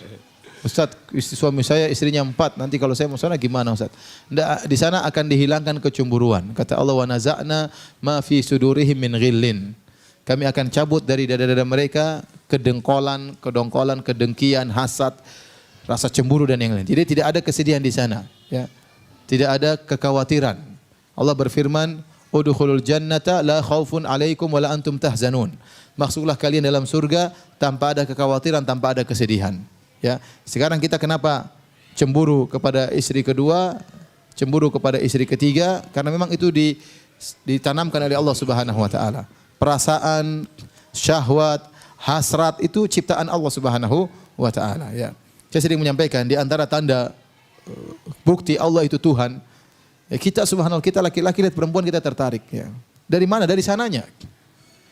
Lihat perempuan, lihat istri kita tertarik. Ya, kita ada hasrat lihat istri kita. Kenapa? Dari sananya Allah yang pasang demikian. Padahal istri kita kalau dilihat sapi tidak tertarik. Mau cantik kayak apa, sapi tidak tertarik. Kenapa? Allah tidak ciptakan hasrat pada sapi tersebut. Ya, Allah tidak ciptakan hasrat pada. Demikian juga ada orang, ya, ada orang hitam suka sama wanita yang hitam. Ya. Sama wanita putih dia tidak begitu tertarik. Dan itu ada seperti itu. Teman-teman saya di Madinah ada orang Afrika begitu, dia mengatakan semakin hitam semakin cantik. Ya sudah, nggak usah debat ya, itu selera tidak usah diperdebatkan. Ya, dia seperti itu. Sebaliknya ada wanita putih suka lelaki hitam, ada. Ya, ada seperti itu. Ya, itu hasrat. Allah ciptakan ada hasrat, demikian menunjukkan bahwasanya ada Tuhan, ya, pencipta manusia, ya. Baik, kita lanjutkan. Baik, terima kasih Ustaz. Selanjutnya, Assalamualaikum warahmatullahi wabarakatuh Ustaz. Apabila seorang wanita keguguran, pada usia berapa bulan janin yang gugur tersebut dapat menjadi penjemput orang tuanya di surga? Jika orang tuanya tersebut memiliki banyak dosa, apakah akan mempengaruhi jalan mereka untuk menuju ke surga? Mohon nasihat Ustaz. Wallahu a'lam bishawab, ya, saya tidak tahu. Selanjutnya Ustaz, pertanyaan dari pendengar radio Muslim yang ada di Singapura. Andai si istri meminta supaya tidak campur sama mertua, apakah ini berdosa Ustaz? Dalam satu rumah.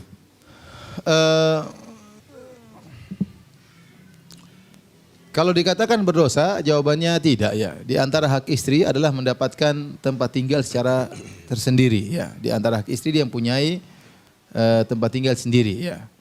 Ya, tidak dicampur dengan mertuanya, tidak juga dicampur dengan istri yang lain, ya. Ini dia punya rumah sendiri, dia menjalani kehidupan keluarga sendiri, ya. Tetapi tentunya kita tahu, ya, di antara bentuk berbakti yang sangat terbaik bagi seorang suami adalah tinggal bersama ibunya, agar ibunya bisa tinggal bersama dia, ya. Ya. Dan Allah sebutkan dalam Al-Quran, wa imma yablughanna indakal kibar. Jika ahaduhuma aw kilahuma, jika kedua orang tuamu ya tinggal bersamamu di sisi tatkala mereka sudah tua. Jadi kata Allah indak, di sisimu. Ini isyarat seorang berusaha agar orang tuanya tinggal bersama dia. Nah, tugas seorang suami untuk sampaikan kepada istri bahwa saya punya kewajiban untuk berbakti kepada orang tua saya dan berusaha agar orang tuanya tinggal bersama dia, ya. Dan suami harus banyak-banyak mengalah kepada istri karena memang rawan kalau istri tinggal bersama mertua, terutama ibu mertua, rawan terjadi apa? Cekcok, dan ini sudah sering terjadi. Maka seorang suami harus cerdas-cerdas untuk mengambil keputusan, ya. Bagaimana agar bisa istrinya dan mertuanya bisa bareng. Kalau seandainya pun harus tidak bisa bareng, ya tetap dia berusaha tetap berbakti kepada ibunya, ya. Meskipun ibunya di rumah yang lain, tetap dia berusaha tidak melalaikan bakti kepada ibunya. Tapi kalau bisa ibunya tinggal di rumahnya, ya maka ini yang terbaik. Tentunya dia harus sering-sering menyabarkan istrinya, karena banyak orang tua, ya, ibu mertua suka marah kepada menantu perempuannya. Ya, ini sering terjadi dan ini saya mendapati banyak kasus dan sering saya ditanyakan masalah ini. Kenapa orang tua ya terkadang rasa cemburu, ya, anaknya belikan istrinya emas yang banyak sementara ibunya tidak dibelikan. Dia cemburu. Ada kecemburuan loh. Dan ini berarti kesalahan kepada suaminya. Istrinya dibiarkan pakai emas berkilo-kilo sementara ibunya tidak pakai apa-apa. Dia cemburu, ya. Ya. Atau kemudian ibunya melihat menantu perempuannya kurang mengurus cucu-cucunya, ya. Dan dia marah, dia bilang saya dulu tidak seperti itu. Kenapa kamu tidak tahu ngurus anak-anak? Pokoknya apa saja kesalahan istrinya jadi pusat perhatian apa? Ibu mertuanya. Sehingga rawan terjadi cekcok. Dari sini tatkala mulai timbul cekcok, ya, seorang suami harus bisa cerdas menghadapi permasalahan ini, ya. Ya, jangan sampai dia durhaka kepada ibunya dan jangan sampai juga dia melalaikan istrinya, tidak menjalankan kewajiban terhadap istrinya. Di antara cara yang terbaik, istrinya disuruh sabar untuk terhadap orang tuanya. Tatkala istrinya disuruh sabar, istrinya juga dikasih banyak pemberian, perhatian lebih, ya, dibelikan hadiah misalnya, ya. Sering diajak misalnya ke tempat yang istrinya sukai misalnya. Intinya dia suruh istrinya bersabar. Tapi bukan cuma suruh bersabar, harus juga beri kasih sayang, ekstra kasih sayang kepada istrinya agar kuat bersabar menghadapi ibu mertuanya, ya. Tapi kalau istrinya ingin tinggal sendiri, itu hak dia. Itu hak dia untuk membina keluarga sendiri. Wallahu a'lam bishawab. Baik, terima kasih Ustaz atas jawaban yang telah diberikan. Kemudian pertanyaan selanjutnya. Assalamualaikum Ustaz. Ustaz, mohon nasihat antum untuk suami saya yang suka berdebat agar meninggalkan kebiasaan buruknya itu. Berdebat. Sang istri khawatir suami menghabiskan waktunya dengan sia-sia di Facebook dan di media sosial lainnya. Jazakallah khair Ustaz atas jawabannya. Berdebat itu disyariatkan tapi ada syaratnya, ya. Syaratnya di antaranya kata Allah, wajadilhum billati hi ahsan. Debatlah dengan cara yang terbaik. Di antara syaratnya seorang harus punya hujah yang kuat untuk berdebat, ya. Adapun kalau tidak terpenuhi syarat tersebut, terjadi perdebatan tidak dengan cara yang terbaik, isinya umpat-umpatan, maki-makian, kemudian dia masuk dalam ruang perdebatan sementara dia juga tidak punya ilmunya, ya, maka ini tidak diperbolehkan. Kemudian seorang pun, ya, tatkala berdebat, ya, berusaha tahu ada manfaatnya perdebatan itu atau tidak. Kalau menurut dia tidak ada manfaatnya, sudah tinggalkan saja. Tinggalkan saja, ya. Karena bernahi mungkar pun harus ada maslahatnya. Kalau enggak ada maslahatnya tidak perlu bernahi mungkar. Lagi pula perdebatan di media sosial, sering kita tidak tahu siapa lawan debat kita. Sementara kita sudah mengeluarkan energi yang begitu banyak. Baca sini, tanya ustadz, dia kalah debat, telepon lagi ustadznya yang stres, ya. Ustadz ini ada syubhat begini, ente ngapain masuk syubhat? Ustadznya yang ditanya terus, ya. Kemudian dia tidak tahu siapa lawan debatnya. Bisa jadi dia mengeluarkan energi yang begitu keras, ternyata lawan debatnya anak SMP misalnya. Anak SD, tapi dalam gambarnya gambar orang berjenggot, ternyata dia anak SD misalnya. Ya, ngapain dia habiskan waktunya debat sama anak SD? Atau dia mengerahkan tenaga berdebat, ternyata bencong misalnya. Ya ngapain? Kemudian dia mengeluarkan tenaga untuk berdebat dengan sekuat tenaga. Ya. Kemudian dia terkadang berdebat dengan seorang perempuan. Antum tahu perempuan kayak apa? Ngapain dilayani? Ya. Maksud saya, ya, sampaikan sama suami, ya, debat itu bagus, tapi kalau ternyata maslahatnya tidak ada atau mengorbankan kemaslahatan yang lain, buat apa? Dan ilmu tidak bertambah-tambah dengan perdebatan, kurang bertambah. Mending ngaji, kamu ngaji sana sini lebih bagus, ya. Semakin bertambah ilmu, semakin bertambah wawasan. Kemudian orang berdebat, hidupnya gelisah. Kenapa? Dia ingin mengalahkan lawannya, sehingga dia gelisah. Ini enggak kalah-kalah, apalagi perdebatan banyak yang nonton. Akhirnya dia tujuannya bukan untuk mencari kebenaran, tapi untuk mengalahkan apa? Mengalahkan lawan. Dan akhirnya dia keluar daripada tujuan yang benar dan akhirnya tidak ikhlas dalam perdebatan tersebut. Kalau kita sudah masuk dalam ajang perdebatan, sering setan ingin membuat kita pokoknya menang, bukan cari kebenaran. Jadi itu berbahaya. Berarti pekerjaan kita selama ini sia-sia. Kita berdebat bukan untuk cari kebenaran, tapi untuk cari kemenangan. Taib, ada lagi yang bertanya? Iya. Terima kasih Ustaz atas jawaban yang diberikan. Selanjutnya, Ustaz, dulu waktu saya masih kecil, anak-anak, saya mengalami pelecehan seksual dan peristiwa itu merusak saya, Ustaz. Pertanyaannya, apakah ketika saya menikah nanti, saya ceritakan kepada calon suami saya, Ustaz? Dan bagaimana sikap yang harus saya lakukan? Mohon nasihat dari Ustaz.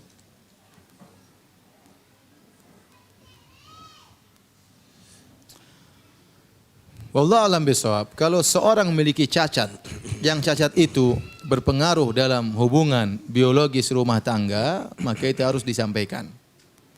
Tetapi kalau tidak ada cacat, misalnya seorang dahulu pernah berzina, seorang dahulu pernah begini, tapi nggak ada hubungannya. Tetap, maksudnya kalau menikah pun hal itu tidak mempengaruhi hubungan biologis. Maka kalau tidak ada cacat yang bisa mempengaruhi keharmonisan rumah tangga, maka tidak perlu diceritakan. Tidak perlu diceritakan. Misalnya seorang wanita dulu pernah berzina, ya, kemudian dia sadar, kemudian dia ngaji, waktu menikah tidak perlu cerita. Tidak perlu cerita. Tapi kalau misalnya ada cacat yang itu berpengaruh, ya, maka harus dia ceritakan. Karena seorang tidak boleh menyembunyikan aib yang mempengaruhi apa? Mengaruhi hubungan rumah tangga. Contoh, seorang suami ingin menikah, ternyata dia impoten. Ya enggak boleh, dia harus sampaikan, saya impoten. Enggak boleh dia sembunyikan. Ya. Kalau dia sembunyikan seakan-akan dia menipu dalam akad nikah tersebut. Tapi kalau seorang laki pernah berzina, enggak usah dia cerita. Enggak usah dia cerita. Bahkan itu aib harus dia apa? Sembunyikan. Jadi kembali, saya tidak paham cacatnya seperti apa, rusaknya seperti apa. Adapun kalau rusaknya sekedar maksudnya dia terganggu, dia selalu ingat, itu tidak perlu diceritakan. Harus dia sembunyikan. Dia berusaha menghadapi kehidupan rumah tangga yang baru, ya, dan dia berusaha melupakan yang telah lalu. Jadi yang perlu diceritakan itu cacat yang berpengaruh dalam kehidupan rumah tangga. Seperti tadi saya katakan, ada penyakit tertentu, ada cacat misalnya ternyata badannya putih di luar tapi dalamnya hitam semua, misalnya ini, ya mungkin perlu diceritakan. Misalnya seperti itu. Tapi kalau tidak ada cacat, ya maka tidak perlu diceritakan. Baik, terima kasih Ustaz atas jawaban yang diberikan. Assalamualaikum warahmatullahi wabarakatuh Ustaz. Waalaikumsalam. Mau tanya, melihat wajah Allah di akhirat itu di mana Ustaz? Saya pernah baca di antaranya di padang mahsyar. Padahal di padang mahsyar itu ada yang beriman dan ada yang tidak beriman. Mohon penjelasan dari Ustaz. Wallahu alam bisawab, ya. Wallahu alam bisawab. Ustadz, seorang menginfakkan harta secara rutin kepada mertua yang sudah mampu. Mertua merasa senang dengannya. Pertanyaannya, apakah ini termasuk dalam hadis memasukkan kegembiraan ke dalam hati seseorang? Jadi ada bedanya antara sedekah dengan hadiah. Sedekah itu biasanya dikeluarkan dalam rangka untuk menolong orang yang tidak mampu. Tapi kalau hadiah biasanya diberikan dalam rangka untuk mendekatkan hubungan. Oleh karenanya boleh seorang miskin beri hadiah kepada orang yang kaya, boleh. Dalam rangka untuk misalnya dia ada hubungan persahabatan. Ya. Tidak mesti orang yang hadiah harus orang yang miskin. Kita berikan kepada orang kaya pun hadiah. Ya, ya. Tentu sesuai dengan apa? Dengan yang kira-kira dia sukai. Ya. Yang kira-kira dia sukai. Nah, kalau kita tahu mertua kita adalah orang yang mampu, ya kita niatkan saja itu hadiah. Ya, karena dia tidak perlu sedekah, dia mampu. Tapi kita berikan hadiah kepada dia dan insya Allah masuk dalam hadis wahabul a'mali ilallah, amalan yang paling dicintai oleh Allah, sururun tudkhuluhu fi qalbil muslim, rasa senang yang kau masukkan dalam hati seorang muslim. Apalagi orang muslim tersebut ternyata adalah punya hubungan kekerabatan karena pernikahan, yaitu mertua sendiri. Ya. Demikian juga kita membantu istri kita untuk berbakti kepada orang tuanya. Jadi ini sangat bagus amalan tersebut. Baik, terima kasih Ustadz atas jawaban yang diberikan.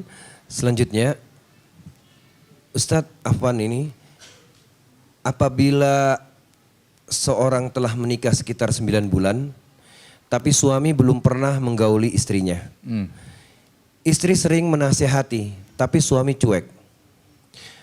Mohon nasihatnya Ustadz, sebaiknya apa yang harus kami lakukan atau istri lakukan? Wah, repot kalau begitu. Pasti ada sesuatu, enggak mungkin 9 bulan enggak digauli, ya. Pasti ada sesuatu, ya. Bicara baik-baik, ya. Terus fungsinya nikah buat apa kalau tidak digauli, ya? Cuma ditonton aja. Ya, pasti ada sesuatu, ya. Bicarakan sama suami baik-baik. Ada apa, Mas? Kenapa, ya? Coba dilihat kronologisnya, apakah pernikahannya karena terpaksa atau pernikahannya karena terjebak atau yang lainnya, ya. Makanya saya ingatkan akad itu harus antaradin, harus ridha, ya. Makanya Rasulullah SAW syariatkan adanya nazar. Kenapa? Untuk melihat supaya cocok atau tidak. Jangan seorang terpaksa menikah, sudah nazar enggak enak, saya tolak, nanti gimana? Akhirnya dia nikahi padahal dia tidak sukai, akhirnya dia mendolimi wanita tersebut. Dia mendolimi tersebut, tidak dia gauli, yang tersisa kan sang wanita, ya. Oleh karenanya dilihat ini tidak benar, ya, karena di antara hak istri adalah untuk digauli. Tujuan pernikahan adalah untuk menundukkan pandangan dan menjaga kemaluan. Bagaimana cara menundukkan pandangan? Bagaimana menjaga kemaluan sementara tidak pernah digauli? Ya harus segera cari solusinya, ya. Jangan dibiarkan terus-menerus seperti itu. Ada apa dengan suaminya? Apakah suaminya tidak tertarik dengan dia? Ya. Ataukah suaminya punya kelainan? Ya. Ya, karena memang ada kejadian, kasus pernah saya hadapi. Seorang suami menikah dengan wanita bertahun-tahun tidak digaul, ternyata suaminya homo. Ya. Saya tidak tuduh suaminya homo, enggak, ya. Enggak, maksud saya harus dicek ada masalah apa. Atau suaminya mungkin belum pede, saking orang kampung enggak berani, takut, bisa jadi, ya. Enggak tahu bagaimana cara mulai, ya. Misalnya, ya. Maka perlu dicari solusinya, dibicarakan sama suami dengan baik-baik berdua. Kalau tidak ada solusinya maka perlu diangkat kepada tahapan keluarga. Pertama dengan suaminya dulu. Ya, coba suaminya suruh duduk, coba mulai dirangsang, dihasratkan bagaimana caranya. Sampai tidak boleh pergi kecuali telah terjadi, ya. Bagaimana caranya? Coba dulu, ya. Ya, kalau tidak bisa ya berarti ada sesuatu, harus dicari solusinya. Jangan dibiarkan. Kalau kita tidak bisa bahagia dengan si fulan, cari kebahagiaan yang lain. Ya, ngapain paksakan diri? Ya, ngapain paksakan diri bertahan. Oh, tidak bisa, tidak mau, ya sudah. Kenapa kita harus terikat dengan dia? Dia cari istri yang lain, saya cari suami yang lain. Enggak ada masalah. Iya, baik. Terima kasih Ustaz atas jawaban yang diberikan. Pertanyaan selanjutnya, Assalamualaikum warahmatullahi wabarakatuh Ustaz. Waalaikumsalam. Ustaz, seorang istri yang sering terluka dengan perkataan keras dan kritik pedas suaminya. Mohon nasihat bagi suami istri tersebut. Oh ya, salam untuk Habibah dan Zainab. Ya Ustadz, afwan kami tidak hafal nama-nama anak-anak Ustadz yang lainnya. Mohon nasihat dari Ustadz. Berarti kerabat ini Ustadz. Mudah-mudahan bukan istri saya. Tentunya tadi kata Allah wala tansawul fadla bainakum. Janganlah kalian melupakan atau jangan kalian meninggalkan sikap yang terbaik bagi pasangan, ya. Rasulullah SAW bersabda, khairukum khairukum li ahlihi wa ana khairukum li ahli. Seorang harus ingat betul hadis ini. Sebaik-baik kalian di sisi Allah adalah yang terbaik bagi istrinya. Jadi sikap yang terbaik bagi istri itu akhlak yang mulia. Akhlak yang mulia. Rasulullah SAW mengatakan, "Aqrabukum minni majlisan yaumal qiyamati ahasinukum akhlaqa." Orang yang paling dekat kedudukannya pada hari kiamat di sisiku adalah yang paling terbaik akhlaknya. Dan untuk barometer akhlak terbaik seorang adalah bagaimana akhlaknya terhadap istrinya. Kalau ingin tahu kita akhlaknya baik atau tidak, lihat bagaimana akhlak kita terhadap istri. Ya. Justru kalau kita murah senyum sama orang, maka dengan istri harus lebih utama, lebih murah senyum. Kalau kita berkata-kata dengan orang lain, menjaga kata-kata kita, tidak menyakiti hati teman kita, maka istri lebih utama. Ya. Kalau kita betah untuk ngobrol dengan teman, maka harusnya dengan istri lebih betah lagi untuk apa? Ngobrol, curhat, bercengkrama, harus lebih utama. Ya. Demikian juga sebaliknya, istri pun demikian. Tatkala berkata-kata dengan suami harus milih-milih kata-kata yang menyenangkan hati suaminya. Tidak semua perkataan kita keluarkan. Kita tahu kalau kita ngomong gini istri kita tersinggung, ya jangan diomongin lagi. Jangan diomongin lagi. Ya, jadi saya nasihatkan kepada keduanya, baik suami atau istri, ingat ya, suami yang terbaik, bahkan lelaki yang terbaik di sisi Allah adalah yang terbaik bagi istrinya. Dan istri wanita yang terbaik di sisi Allah adalah yang terbaik bagi suaminya. Karena kata Rasulullah SAW kepada seorang wanita, ya, aina anti minhu fa innahu jannatuki au naruki. Bagaimana kedudukanmu di sisi suamimu? Sungguhnya suami itu adalah surgamu atau nerakamu. Ini menunjukkan suami sangat penentu bagi istrinya dalam masuk neraka atau dalam masuk surga. Kalau suaminya ridho kepada istrinya, insya Allah istrinya akan masuk surga. Jadi jaga lisan, jaga kata-kata. Sebagaimana sang istri kalau hendak berbicara dengan ayah dan ibunya, dia pilih kata-kata, maka demikian juga tatkala dia berbicara dengan suaminya. Kalau orang tuanya masih hidup, maka dia disuruh berbakti kepada ayah dan ibunya. Apalagi kalau orang tuanya sudah meninggal, maka dia sangat terkhususkan diperintahkan untuk berbakti kepada suaminya. Ya, jadi berbakti kepada suami ini adalah perkara yang wajib bagi istri, maka hendaklah pilih kata-kata, ya, berkata-kata yang baik dengan istri, dan demikian juga suami terhadap istri. Demikianlah para hadirin dan hadirat yang dirahmati Allah Subhanahu wa taala, apa yang bisa sampaikan pada kesempatan kali ini yang benar datang dari Allah Subhanahu wa taala, yang salah dari saya sendiri dan dari syaitan. Semoga Allah mengampuni dosa-dosa kita. Wabillahi taufik wal hidayah. Assalamualaikum warahmatullahi wabarakatuh. Waalaikumsalam warahmatullahi wabarakatuh. Jazakallah khair kita ucapkan kepada Ustaz Firanda yang telah menyampaikan nasihat-nasihatnya kepada ibu-ibu dan bapak-bapak yang hadir dalam pengajian Muslimah Jogja. Semoga Allah Subhanahu wa taala selalu memberkahi umur-umur Ustaz dan mudah-mudahan kita dapat kembali bertemu lah ya di lain kesempatan.